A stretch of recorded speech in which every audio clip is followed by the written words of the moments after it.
Hi hello friends, ಎಲ್ರಿಗೂ ನಮಸ್ಕಾರ. ಇವತ್ತು ನೀವು ನೋಡ್ತಿದ್ದೀರಾ ಟೆಕ್ನಿಕಲ್ ಲೋಕಿ ಯೂಟ್ಯೂಬ್ ಚಾನಲ್. ನಾನು ನಿಮ್ಮ ಲೋಕೇಶ್. ಗೈಸ್, ಇವತ್ತಿನ ಟಾಪಿಕ್ ಏನಪ್ಪ ಅಂತಂದರೆ, ಈಗ ಆಲ್ರೆಡಿ ನೀವು ತಮ್ಮನಲ್ಲಿ ನೋಡಿ ತಿಳ್ಕೊಂಡಿರ್ತೀರಾ. ಓಕೆನಾ ಫ್ರೆಂಡ್ಸ್, ವಾಟ್ಸಪ್ಪು ಇತ್ತೀಚೆಗೆ ಸುಮಾರು ಜನ ಅಕೌಂಟ್ಸ್ಗಳು ಬ್ಯಾನ್ ಆಗ್ತಾ ಬರ್ತಿದೆ.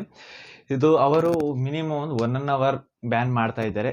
ನಿಮ್ಮ ಅಕೌಂಟ್ ಇಲ್ಲ ಅಂತ ಅಂದ್ರೂ ಪರ್ಮನೆಂಟಾಗಿ ನಿಮ್ಮ ಒಂದು ನಂಬರ್ ಇರೋ ತನಕನೂ ಕೂಡ ವಾಟ್ಸಪ್ ವರ್ಕ್ ಇನ್ಸ್ಟಾಲೇ ಮಾಡಿ ಯೂಸ್ ಮಾಡೋಕ್ಕಾಗದ್ರ ಮಟ್ಟಿಗೆ ಅವರು ಬ್ಯಾನ್ ಮಾಡಾಕ್ತಾರೆ. ಪರ್ಮನೆಂಟಾಗಿ ನಿಮ್ಮ ನಂಬರಲ್ಲಿ ವಾಟ್ಸಪ್ ಯೂಸ್ ಮಾಡದೇ ಇರೋ ರೀತಿ ಮಾಡಾಕ್ತಾರೆ. ಓಕೆನಾ ಫ್ರೆಂಡ್ಸ್, ಅದರಿಂದ ಹೇಗೆ ನಾವು ನಮ್ಮ ಒಂದು ವಾಟ್ಸಪ್ನ ಸೇಫ್ ಮಾಡ್ಕೊಳ್ಳೋದು, ಓಕೆನಾ ಫ್ರೆಂಡ್ಸ್, ಬ್ಯಾನ್ ಆಗದೇ ಇರೋ ರೀತಿ ಹೇಗೆ ಕಾಪಾಡ್ಕೊಳ್ಳೋದು ಅಂತ ಇವತ್ತಿನ ಒಂದು ವಿಡಿಯೋದಲ್ಲಿ ನಿಮಗೆ ತಿಳಿಸ್ಕೊಡ್ತಾ ಹೋಗ್ತೀನಿ. ದಯವಿಟ್ಟು ವಿಡಿಯೋ ಅಂತೂ ಫುಲ್ ಇಂಟ್ರೆಸ್ಟ್ ಆಗಿದೆ, ಮತ್ತು ವಿಡಿಯೋನ ಕೊನೆ ತನಕ ನೋಡಿ, ಯಾರು ಕೂಡ ಮಿಸ್ ಮಾಡ್ಕೊಳ್ಳೋದಕ್ಕೆ ಹೋಗ್ಬೇಡಿ. ಮತ್ತು ನನ್ನ ಚಾನಲ್ನ ಯಾರೆಲ್ಲ ಸಬ್ಸ್ಕ್ರೈಬ್ ಮಾಡ್ಕೊಳ್ಳೋದನ್ನು ನೋಡ್ತಾ ಇರೋ ಪ್ರತಿಯೊಬ್ಬರು ಕೂಡ ಸಬ್ಸ್ಕ್ರೈಬ್ ಮಾಡ್ಕೊಳ್ಳಿ. ಮತ್ತು ವಿಡಿಯೋ ಕಂಟೆಂಟ್ ಇಷ್ಟ ಆಗಿದ್ದಲ್ಲಿ ದಯವಿಟ್ಟು ಪ್ರತಿಯೊಬ್ಬರು ಕೂಡ ಲೈಕ್ ಮಾಡಿ ಅಂತ ಹೇಳ್ತಾ ಬನ್ನಿ ಇವತ್ತಿನ ಒಂದು ವಿಡಿಯೋನ ಶುರು ಮಾಡೋಣ. ಗೈಸ್, ಏನಿಲ್ಲ, ವಾಟ್ಸಪ್ ಬ್ಯಾನ್ ಆಗೋದಕ್ಕೆ ನಾನು ತಮ್ಮನಲ್ಲಿ ಹಾಕಿರೋ ರೀತಿ 3 ರೀತಿಯ ಒಂದು ಕಾರಣಗಳಿದೆ. ಓಕೆನಾ ಫ್ರೆಂಡ್ಸ್, ಅದರಿಂದಾಗಿ ಆ 3 ರೀತಿಯ ಕಾರಣಗಳು ಯಾವುವು, ಅವು ನೀವು ಮಾಡೋ ತಪ್ಪುಗಳೇ. ಓಕೆನಾ ಫ್ರೆಂಡ್ಸ್, ಅದನ್ನು ನಾನು ಹೇಗೆ ಯೂಸ್ ಮಾಡ್ಕೊಳ್ಳೋದು, ಓಕೆನಾ ಫ್ರೆಂಡ್ಸ್, ಅದನ್ನು ತಿಳಿಸ್ಕೊಡ್ತಾ ಹೋಗ್ತೀನಿ. ದಯವಿಟ್ಟು ಯಾರು ಕೂಡ ಸ್ಕಿಪ್ ಮಾಡಿದ್ರೆ ಕೊನೆ ತನಕ ನೋಡಿ. ಗೈಸ್, ಮೊದಲನೇದು ಬಂದುಬಿಟ್ಟು ವಾಟ್ಸಪ್ ಅವರು ಮೊದಲೇ ಡೇಟ್ ಅಂತೂ ಮರ್ತ್ಕೊಂಡಿದ್ದೀನಿ. ಓಕೆನಾ ಫ್ರೆಂಡ್ಸ್, ವಾಟ್ಸಪ್ ಅವರು ಮೊದಲೇ ಒಂದು ಅಪ್ಡೇಟ್ನ ಕೊಟ್ಟಿದ್ರು. ಯಾರೆಲ್ಲ GB ವಾಟ್ಸಪ್, FM ವಾಟ್ಸಪ್, ಈ ಥರ್ಡ್ ಪಾರ್ಟಿ ಅಪ್ಲಿಕೇಶನ್ಸ್ಗಳು ಏನಿರುತ್ತಲ್ವಾ ಅಂತ ವಾಟ್ಸಪ್ಗಳನ್ನ, ಕಲರ್ ವಾಟ್ಸಪ್ಗಳನ್ನ ಯಾರೆಲ್ಲ ಯೂಸ್ ಮಾಡ್ತಿದ್ರಿ, ಆ ವಾಟ್ಸಪ್ಗಳನ್ನ ನೀವು ಯೂಸ್ ಮಾಡೋವಾಗಿಲ್ಲ, ಮಾಮೂಲಿ ವಾಟ್ಸಪ್ನ ನೀವು ಯೂಸ್ ಮಾಡಬೇಕು. ಅದನ್ನೇನಾದ್ರು ಯೂಸ್ ಮಾಡ್ತಾಯಿದ್ರೆ ನಿಮ್ಮ ಒಂದು ವಾಟ್ಸಪ್ನ ನಾವು ಬ್ಯಾನ್ ಮಾಡ್ತೀವಿ ಅಂತ ಅಪ್ಡೇಟ್ನ ಕೊಟ್ಟಿದ್ರು. ಬಟ್ ಅದನ್ನು ಮೀರಿ ಅಪ್ಡೇಟ್ ಕೊಟ್ಟಿದ್ರು ಸಹ ಯಾರು ಕೂಡ ಅದನ್ನು ಕೇರ್ಲೆಸ್ ಮಾಡಿ ಯೂಸ್ ಮಾಡ್ತಾಯಿದ್ರಿ. ಅದಕ್ಕಾಗಿ ಅಂಥ ವಾಟ್ಸಪ್ಗಳನ್ನ ಅವರು ಬ್ಯಾನ್ ಮಾಡಿದ್ದಾರೆ. ಮಾಮೂಲಿ ಅಕೌಂಟ್ಸ್ಗಳನ್ನೂ ಬ್ಯಾನ್ ಮಾಡಿದ್ದಾರೆ. ಅದು ಏನಕ್ಕೆ ಮಾಡಿದ್ದಾರೆ, ಅದಕ್ಕೆ ಸೊಲ್ಯೂಷನ್ ಏನು ಅಂತ ನಾನು ತಿಳಿಸ್ಕೊಡ್ತಾ ಹೋಗ್ತೀನಿ ವಿಡಿಯೋದಲ್ಲಿ, ಕೊನೆ ತನಕ ನೋಡಿ. ಓಕೆನಾ ಫ್ರೆಂಡ್ಸ್, ಮೊದಲನೇ ಒಂದು ರೀಸನ್ ಇದಾದರೆ, ಓಕೆನಾ ಫ್ರೆಂಡ್ಸ್. ಗೈಸ್, ಎರಡನೇ ರೀಸನ್ ಬಂದುಬಿಟ್ಟು, ನೀವು ವಾಟ್ಸಪ್ಗಳನ್ನ ಯೂಸ್ ಮಾಡ್ತಾ ಇರ್ತೀರಲ್ವಾ ಗೈಸ್, ಅಂದರೆ ಮಾಮೂಲಿ ವಾಟ್ಸಪ್ ಆಗಿರ್ಬೋದು ಅಥವಾ GB ವಾಟ್ಸಪ್, FM ವಾಟ್ಸಪ್, ಯೋ ವಾಟ್ಸಪ್, ಪ್ಲಸ್ ವಾಟ್ಸಪ್, ಈ ಸುಮಾರು ರೀತಿ ಇದೆ.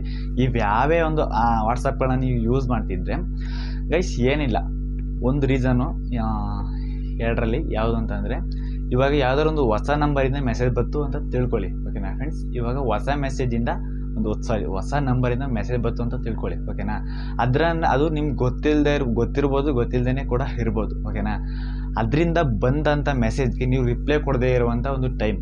ಓಕೆನಾ ಫ್ರೆಂಡ್ಸ್, ಅದು ಯಾಕಂದರೆ ನಿಮ್ಗೆ ಗೊತ್ತಿಲ್ಲ ನಂಬರ್. ಓಕೆನಾ, ಅದು ಸೇವ್ ಕೂಡ ಆಗಿರೋದಿಲ್ಲ.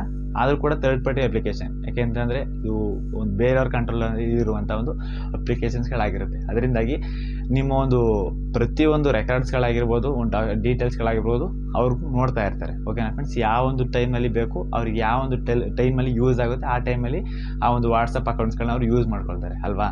ಅದರಿಂದಾಗಿ ಯಾವ ಟೈಮ್ ಬೇಕು ಆ ಟೈಮ್ನಲ್ಲಿ ಅವರು ಯೂಸ್ ಮಾಡ್ಕೊಳ್ತಾರೆ.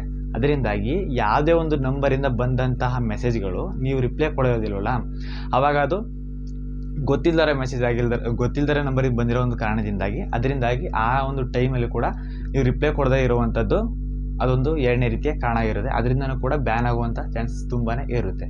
ಓಕೆನಾ, ಮತ್ತು ಇನ್ನೊಂದು ಮೂರನೇ ರೀಸನ್ ಏನಪ್ಪ ಅಂತಂದರೆ, ವಾಟ್ಸಪ್ನಲ್ಲಿ ದಿನಕ್ಕೆ ಮಿನಿಮಮ್ ಅಂದ್ರೂ ಸುಮಾರು ಲಿಂಕ್ಸ್ಗಳನ್ನ ನೀವು ಬೇರೆಯವ್ರಿಗೆ ಕಳಿಸ್ತಾ ಇರ್ತೀರ, ಅದು ಬೇರೆಯವರಿಂದ ಬರ್ತಾ ಇರುತ್ತೆ ಅಲ್ವಾ. ಇಂಥ ಒಂದು 15-30 ಲಿಂಕ್ಸ್ಗಳನ್ನ ನೀವು ಡೈಲಿ ಯಾರ್ಯಾರು ಶೇರ್ ಮಾಡ್ತಿರೋದು ಅಥವಾ ಆ ಕಡೆಯಿಂದ ಬರುವಂಥದ್ದು, ಇಂಥ ಲಿಂಕ್ಸ್ಗಳನ್ನ ನೀವು ಓಪನ್ ಮಾಡ್ಕೊಳ್ಳುವಂಥದ್ದು, ಈ ರೀತಿಯ ಒಂದು ಚಟುವಟಿಕೆಗಳನ್ನ ಮಾಡ್ತಾ ಇರೋ ಒಂದು ಕಾರಣದಿಂದನೂ ಕೂಡ ಬ್ಯಾನ್ ಆಗೋ ಸಾಧ್ಯತೆ ತುಂಬಾ ಇರುತ್ತೆ.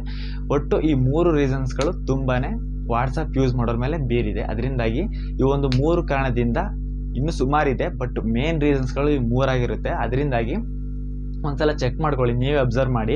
ನಾನು ಇಷ್ಟೇನೋ ವಾಟ್ಸಪ್ ಯೂಸ್ ಮಾಡಿರೋದ್ರಲ್ಲಿ ನಾನು ಹೇಳಿದಂತಹ ಒಂದು 3 ರೀಸನ್ಸ್ಗಳು ನೀವು ಮಾಡಿರ್ತೀರ. ಓಕೆನಾ ಫ್ರೆಂಡ್ಸ್, ಅದರಿಂದಾಗಿ ಆಗಿರುತ್ತೆ. ಮತ್ತು ಮೊದಲನೇದಂತೂ ಮೇನ್ ರೀಸನ್ನು, ಆಯಿತಾ, ವಾಟ್ಸಪ್ ಮಾಮೂಲಿ ಅಪ್ಡೇಟ್ ಬಂದಿದ್ರು ಸಹ ನಾವು ಕೇರ್ಲೆಸ್ ಮಾಡಿ ಯೂಸ್ ಮಾಡ್ತಾ ಇರುವಂಥದ್ದು.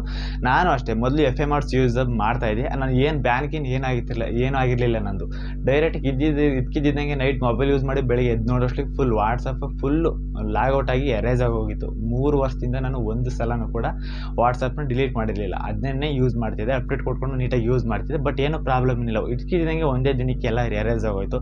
ಅದರಿಂದಾಗಿ ಅದ್ರ ಮೇಲೆ ನಂಬಿಕೆ ಹೊಂಟೋಯ್ತು ಅವತ್ತೇ. ಅದರಿಂದಾಗಿ ನಾನು ಪ್ಲೇಸ್ಟೋರಲ್ಲಿ ಮಾಮೂಲಿ ವಾಟ್ಸಪ್ನ ಯೂಸ್ ಮಾಡ್ತಿದ್ದೆ. ಬಟ್ ನಾನು ಇಷ್ಟು ಹೇಳಿದ ಮೇಲೆ ಕೂಡ ನೀವು ಯೂಸ್ ಮಾಡ್ತೀನಿ ಅಂದರೆ ಅದು ನಿಮಗೆ ಬಿಟ್ಟಿದ್ದು. ಒಂದು ಸಲ ಬ್ಯಾನರ್ ಏನು ತಪ್ಪೇ ಅಂದರೂ ಆನ್ ಆಗಲ್ಲ.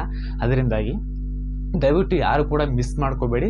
ಪ್ರತಿಯೊಬ್ಬರು ಕೂಡ ಪ್ಲೇಸ್ಟೋರ್ನಲ್ಲಿ ಸಿಗುವಂಥ ಅಪ್ಲಿಕೇಶನ್ಸ್ಗಳನ್ನ ಡೌನ್ಲೋಡ್ ಮಾಡ್ಕೊಂಡು ಯೂಸ್ ಮಾಡಿ ಅಂತ ಹೇಳೋದಕ್ಕೆ ಇಷ್ಟಪಡ್ತೀನಿ. ಗೈಸ್ ಏನಿಲ್ಲ, ಇವಾಗ ಲಾಸ್ಟ್ ಒಂದು ಟಾಪಿಕ್ ಏನಪ್ಪ ಅಂತಂದರೆ, ಇವಾಗ ನಾವು ವಾಟ್ಸಪ್ಗಳನ್ನ ನಾವು ಅಂದರೆ colour WhatsApp, third party application ವಾಟ್ಸಪ್ಗಳನ್ನ ನಾವು ಯೂಸ್ ಮಾಡ್ತಾಯಿಲ್ಲ, ಮಾಮೂಲಿ ವಾಟ್ಸಪ್ನ ನಾವು ಯೂಸ್ ಮಾಡ್ತಾ ಇದ್ದೀವಿ. ಆದರೂ ಸಹ ನಮ್ಮ ಒಂದು ಅಕೌಂಟ್ ಬ್ಯಾನ್ ಆಗಿದೆ ಅಥವಾ ಸ್ಪ್ಯಾಮ್ ಆಗಿದೆ. ಅದರಿಂದಾಗಿ ಏನು ಮಾಡೋದು, ಇದಕ್ಕೆ ರೀಸನ್ ಏನು ಅಂತ ತಿಳಿಸ್ಕೊಡ್ತೀನಿ. ಯಾರು ಕೂಡ ಭಯಪಡೋದಕ್ಕೆ ಹೋಗ್ಬೇಡಿ, ಏನಿಲ್ಲ. ಇವಾಗ ಒಂದು ಸ್ಕ್ರೀನ್ ರೆಕಾರ್ಡ್ನ ಪ್ಲೇ ಮಾಡ್ತೀನಿ. ಸಾರಿ ಫ್ರೆಂಡ್ಸ್, ಇವಾಗ ಒಂದು ಸ್ಕ್ರೀನ್ ರೆಕಾರ್ಡ್ ನಾನು ಪ್ಲೇ ಮಾಡ್ತೀನಿ. ಅದರಲ್ಲಿ ನೀವು ನೋಡಿಕೊಂಡು ಆರಾಮಾಗಿ ಆಗ್ತಾ ಹೋಗ್ಬೋದು. ಓಕೆನಾ ಫ್ರೆಂಡ್ಸ್, ದಯವಿಟ್ಟು ಪ್ರತಿಯೊಬ್ಬರು ಕೂಡ ವಿಡಿಯೋನ ಸ್ಕಿಪ್ ಮಾಡ್ದೇನೆ ನೋಡಿ. ಹಲೋ ಫ್ರೆಂಡ್ಸ್, ಇವಾಗ ನೀವು ನಾನು ಹೇಳ್ಕೊಡುವಂಥ ಸ್ಟೆಪ್ನ ಕರೆಕ್ಟಾಗಿ ಫಾಲೋ ಮಾಡ್ತಾ ಬನ್ನಿ. ಇವಾಗ ನೀವು ಗೂಗಲ್ನ ಓಪನ್ ಮಾಡ್ಕೊಳ್ಳಿ. ನಿಮ್ಮ ಒಂದು ಮೊಬೈಲ್ನಲ್ಲಿ ಗೂಗಲ್ನ ಓಪನ್ ಮಾಡ್ಕೊಂಡಿದ ತಕ್ಷಣ ಇಲ್ಲಿ ವಾಟ್ಸಪ್ ಕಾಂಟ್ಯಾಕ್ಟ್ ಸಪೋರ್ಟ್ ಅಂತ ನೀವು ಸರ್ಚ್ ಬಾರಲ್ಲಿ ಕ್ಲಿಕ್ ಮಾಡಿಕೊಂಡು ಸರ್ಚ್ ಮಾಡ್ಕೊಳ್ಳಿ. ಮತ್ತು ಇಲ್ಲಿ ಟಾಪಲ್ಲಿ ನಿಮಗೆ ಒಂದು ವೆಬ್ ಕಾಣಿಸ್ತಿರ್ಬೋದು, ಇಲ್ಲಿ ಕಾಂಟ್ಯಾಕ್ಟ್ ವಾಟ್ಸಪ್ ಅಂತ, ಅದನ್ನು ಕ್ಲಿಕ್ ಮಾಡ್ಕೊಳ್ಳಿ. ಕ್ಲಿಕ್ ಮಾಡಿದ ತಕ್ಷಣ ನಿಮಗೆ ಈ ರೀತಿಯ ಒಂದು ಇಂಟರ್ಫೇಸಸ್ ನಿಮಗೆ ಓಪನ್ ಆಗ್ತಾ ಬರುತ್ತೆ. ಇಲ್ಲಿ ಈ ಬಾಕ್ಸಲ್ಲಿ ನಿಮ್ಮ ಒಂದು ನಂಬರ್ನ ಹಾಕಿ, ಓಕೆನಾ. ಮತ್ತು ಇಲ್ಲಿ ನಿಮ್ಮ ಒಂದು ಇಮೇಲ್ ಅಡ್ರೆಸ್ನ ಇಲ್ಲಿ ನೀವು ಹಾಕಬೇಕಾಗುತ್ತೆ. ನಂತರ ಕನ್ಫರ್ಮಿಂಗ್ಗೋಸ್ಕರ ಮತ್ತೊಂದು ಸಲ ಇಮೇಲ್ನ ಹಾಕಿ. ಅದಾದ ನಂತರ how do you use WhatsApp ಅಂತ ಕೇಳುತ್ತೆ. ನೀವು ಒಂದು ಯಾವೊಂದು ಮೊಬೈಲ್ನ ನೀವು ಯೂಸ್ ಮಾಡ್ತಾ ಇದ್ದೀರಾ ಅಂತ ಕೇಳುತ್ತೆ. ಆ್ಯಂಡ್ರಾಯ್ಡ್, ಐಫೋನ ಅಥವಾ ಲ್ಯಾಪ್ಟಾಪು ಅಥವಾ ISO ಮತ್ತು ಯಾವ್ದಾರ ಒಂದು ಯೂಸ್ ಮಾಡ್ತಾ ಇದ್ದೀರಾ ಅಂತಂದರೆ ಸೆಲೆಕ್ಟ್ ಮಾಡ್ಕೊಳ್ಳಿ. ಆ್ಯಂಡ್ರಾಯ್ಡ್ ನಾನು ಸೆಲೆಕ್ಟ್ ಮಾಡ್ಕೊಂಡಿರ್ತೀನಿ. ಇಲ್ಲಿ ಮೇನ್, ಓಕೆನಾ ಫ್ರೆಂಡ್ಸ್, ಇಲ್ಲಿ ನೀವು ವಾಟ್ಸಪ್ನ ಏನು ಪ್ರಾಬ್ಲಮ್ ಆಗಿದೆ ಅನ್ನೋದನ್ನು ಇಲ್ಲಿ ನೀವು ಕೇಳುತ್ತೆ. ದಯವಿಟ್ಟು ಇಲ್ಲಿ ನೀವು ಟ್ಯಾಪ್ ಮಾಡಬೇಕಾಗುತ್ತೆ. ಏನಿಲ್ಲ, ನಾನು ಡಿಸ್ಕ್ರಿಪ್ಷನ್ ಬಾಕ್ಸ್ನಲ್ಲಿ ಕೂಡ ಕೊಟ್ಟಿರ್ತೀನಿ, ಅದನ್ನು ಹೋಗಿ ನೀವು ಪೇಸ್ಟ್ ಮಾಡ್ಕೊಳ್ಳಿ. ಮತ್ತೆ ಇಲ್ಲಿ ಬಂದು ಪೇಸ್ಟ್ ಮಾಡ್ಕೊಳ್ಳಿ. ಮತ್ತು ಇಲ್ಲಿ ನಾನು ತೋರಿಸ್ಕೊಡ್ತೀನಿ ನೋಡಿ, ಇಲ್ಲಿ ಇರುತ್ತೆ ಟೀಮ್ ವಾಟ್ಸಪ್ ಅಂತ ಟ್ಯಾಪ್ ಮಾಡಿಬಿಟ್ಟು ನಾನು ಇಲ್ಲಿ ಬರೆದಿರೋ ರೀತಿ ಪ್ರತಿಯೊಂದು ಕೂಡ ಕರೆಕ್ಟಾಗಿ ಮಾಡ್ಕೊಳ್ತಾ ಬನ್ನಿ. ಮತ್ತು ಇಲ್ಲಿ ಮೈ ನಂಬರ್ ಅಂತ ಇದೆಯಲ್ಲ, ಇದನ್ನು ಚೇಂಜ್ ಮಾಡ್ಕೊಳ್ಳಿ. ನೀವು ಇಲ್ಲಿ ನಿಮ್ಮ ನಂಬರ್ನ ಹಾಕಬೇಕಾಗುತ್ತೆ. ನಂಬರ್ನ ಹಾಕಿದ ತಕ್ಷಣ ಇಲ್ಲಿ ನೆಕ್ಸ್ಟ್ ಸ್ಟೆಪ್ ಅಂತ ಇದೆಯಲ್ವಾ, ಅಲ್ಲಿ ಹಾಕಿದ ತಕ್ಷಣ ಸಬ್ಮಿಟ್ ಮಾಡ್ಕೊಳ್ಳಿ. ಇಲ್ಲಿ ನೋಡ್ತಾ ಇರ್ಬೋದು ನೀವು, ನೆಕ್ಸ್ಟ್ ಸ್ಟೆಪ್ ಅಂತ ಕಾಣಿಸುತ್ತೆ ಅಲ್ವಾ, ಇಲ್ಲಿ ನೆಕ್ಸ್ಟ್ ಸ್ಟೆಪ್ ಅಂತ ಇಲ್ಲಿ ಕಾಣಿಸ್ತಾ ಇದೆ ಕೆಳಗಡೆ. ಅದನ್ನು ನೀವು ಕ್ಲಿಕ್ ಮಾಡ್ಕೊಂಡ ತಕ್ಷಣ ಇಲ್ಲಿ ನಿಮ್ಮ ಒಂದು 48 hours ಒಳಗೆ ನಿಮ್ಮ ಒಂದು ಮೊಬೈಲ್ಗೆ ಒಂದು ಮೇಲ್ ಬರುತ್ತೆ. ಅಲ್ಲಿಂದ ನೀವು ರಿಸ್ಟೋರ್ನ ಮಾಡ್ಕೋಬೋದು. ಆವಾಗ ನಿಮ್ಮ ಒಂದು ವಾಟ್ಸಪ್ ಯಾವುದೇ ರೀತಿ ಬ್ಯಾನ್ ಕೂಡ ಆಗೋದಿಲ್ಲ. ಓಕೆನಾ ಫ್ರೆಂಡ್ಸ್, ಇವತ್ತಿನ ಒಂದು ವಿಡಿಯೋ ಇಷ್ಟೇ ಅಂತ ಹೇಳೋದಕ್ಕೆ ಇಷ್ಟಪಡ್ತೀನಿ. ಇವತ್ತಿನ ಒಂದು ವಿಡಿಯೋ ನೀವು ಕೊನೆ ಮಾಡ್ತಿದ್ದೀನಿ. Love you all, take care, bye bye friends.